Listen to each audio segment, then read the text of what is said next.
Hi! In front of me is TCL 30 SE, and today I would like to show you where you can locate all your downloads.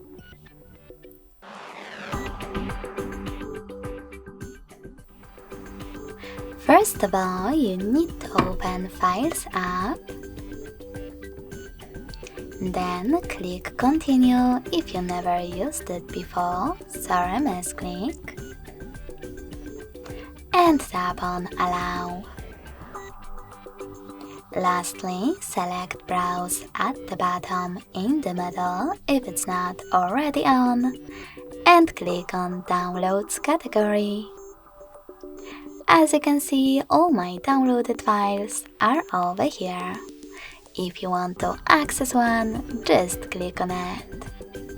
Thanks so much for watching. If you enjoyed this video, smash that like button, comment, and subscribe. Bye!